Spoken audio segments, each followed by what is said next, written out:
Hello friends, in this video we are going to learn how to postpone exception. We are already learning exception handling in Java and we have seen how to handle the exceptions. But in this video we are going to talk about how one programmer can postpone the exception handling part to next level of programmer. Please watch this video till the end and put your comment at the end of video.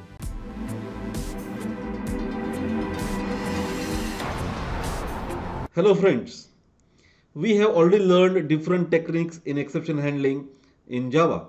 We have learned how to use try, catch, finally blocks, and we are now able to handle the exception handling part. In this video, we are going to learn one more new part, that is throws clause in exception handling. And we are also going to learn how one programmer can postpone exception handling part. So let us try to understand this concept with the help of example so that it will be easy to understand the actual concept practically. So please watch this video till the end and put your comment at the end of your video. Let us take an example.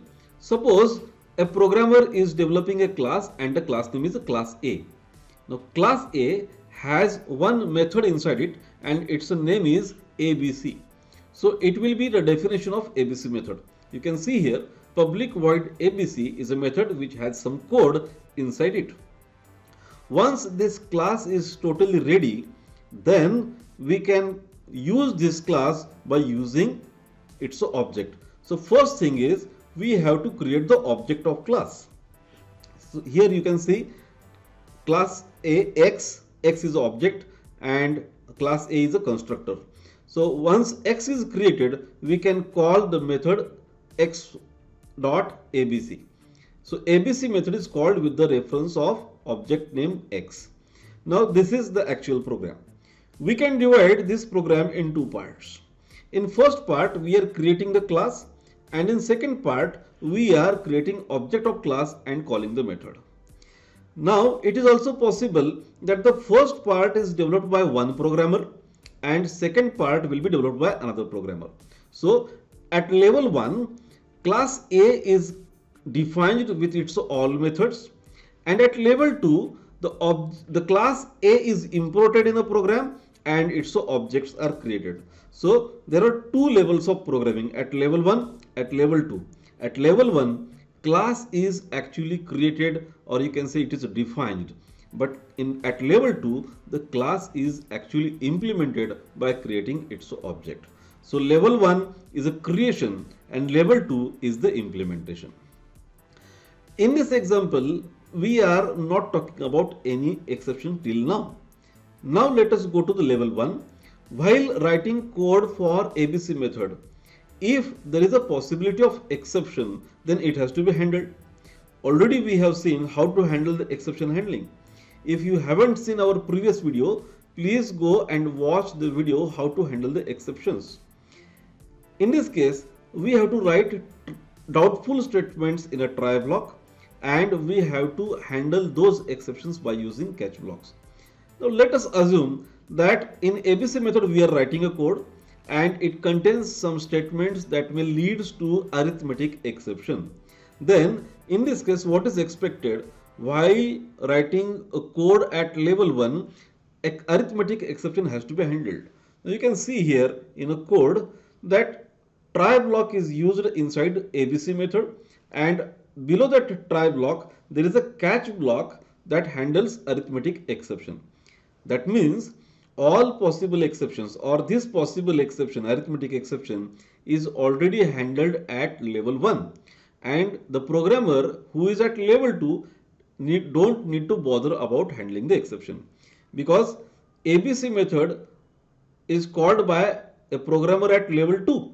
But ABC method itself handles arithmetic exception inside it. So at level 2, a programmer don't need to handle it. So we have already discussed that there are different programmers. At level 1 is one programmer, at level 2 another programmer. Now if a programmer at level 1 expects that this exception handling part has to be done by a programmer at level 2, then how it is possible? Now this is possible with the help of throws clause, and then it is known as the postponing of exception handling. Now, if level 1 user or programmer wants to focus on actual logic instead of focusing on exception handling part, then he can expect this exception handling part at programmer at level 2, and therefore it is it has to be declared by level 1 programmer. So here you can observe this is possible with the help of throws clause. Now in this case what is happening? Level 1 programmer is writing method like this: public void abc, it is a method declaration, throws arithmetic exception, and then actual code of the method. Now the responsibility of level 1 programmer is over. Level 1 programmer has already declared that this ABC method throws arithmetic exception, and now it becomes mandatory at level 2 programmer. The person who is going to call ABC method has to handle arithmetic exception, because now arithmetic exception is checked exception. Checked exception means the exception that must be handled by programmer before execution of program, before compilation of program, and therefore for level 2 arithmetic exception is checked exception for calling ABC method, and therefore at level 2, now you can see here, ABC method has to be invoked inside a try block. So try, inside it just call x.abc method, and then below the try block, catch block for arithmetic exception has to be given by level 2 programmer. Now in this case you can observe arithmetic exception handling part is postponed from level 1 to level 2, and then level 2 programmer, for level 2 programmer it becomes compulsory to handle these exceptions, because now they are checked exception. How checked exceptions are created?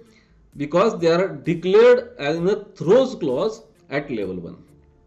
So this is postponing exception handling, and you can see this is use of throws clause.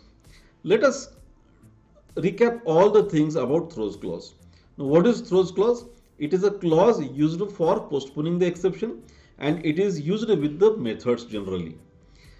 For a particular method you can declare throws and a possible exception. Throws clause can also have multiple exceptions. If there are two different possibilities of exceptions, programmer can write like this: method throws IO exception, comma arithmetic exception. So multiple exceptions can be given in throws clause separated by comma.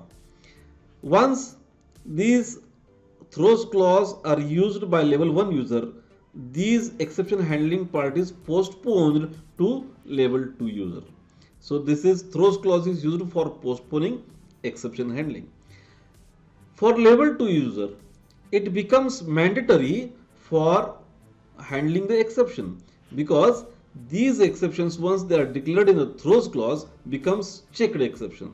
So we can say throws clause is used to create checked exceptions, and once checked exceptions are created, it is mandatory to handle these exceptions at level 2. I hope all of you have understood the concept of postponing exception handling and the concept of throws clause. If you have got any value from this video, please put in a comment what you learned from this video, how to use throws clause. You please put your answers in a comment box, and if you haven't subscribed my channel till now, please subscribe my channel and also click on bell icon so that you will get notification about my videos. Thank you very much. Happy learning.